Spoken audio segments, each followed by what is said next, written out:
Growing up, Malcolm X had a rough childhood. As a kid, he was forced to move around a lot due to death threats from white supremacist organizations such as the Black Legion. In 1929, his house was burned down, and just 2 years later, his father's body was found dead on the train tracks. His mother later suffered from a mental breakdown due to the death of his father and was sent to a mental institution. Because both of Malcolm's parents were no longer around, he got himself into a life of crime. He was later arrested for burglary and spent 10 years in jail. He discovered Elijah Muhammad, who was the leader of the NOI, and began studying his teachings. After learning about their teachings, Malcolm believed that violence was the only way to make a difference. Look at the American Revolution in 1776.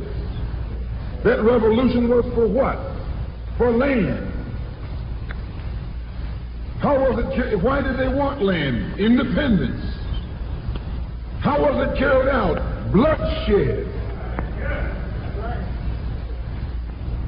Number one, it was based on land. The basis of independence. And the only way they could get it was bloodshed. Malcolm states that the American Revolution had bloodshed, and so did the French Revolution and the Russian Revolution. Malcolm feels that if all other revolutions have bloodshed, then theirs have to have bloodshed as well. Only kind of revolution that's nonviolent is the Negro Revolution.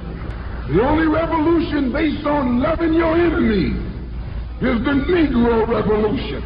The only revolution in which the goal is a desegregated lunch counter, a desegregated theater, a desegregated park, and a desegregated public toilet. You can sit down next to white folks on the toilet. That's no revolution. Malcolm gives the idea that the only non-violent revolution is the Negro Revolution, and he believes that there is no peaceful approach to this. He uses the fear that the peaceful revolution will not work and it is wrong, so they have to fight. Revolution knows no compromise. Revolution overturns and destroys everything that gets in its way. And you sitting around here like a knot on the wall saying I'm going to love these folks no matter how much they hate me.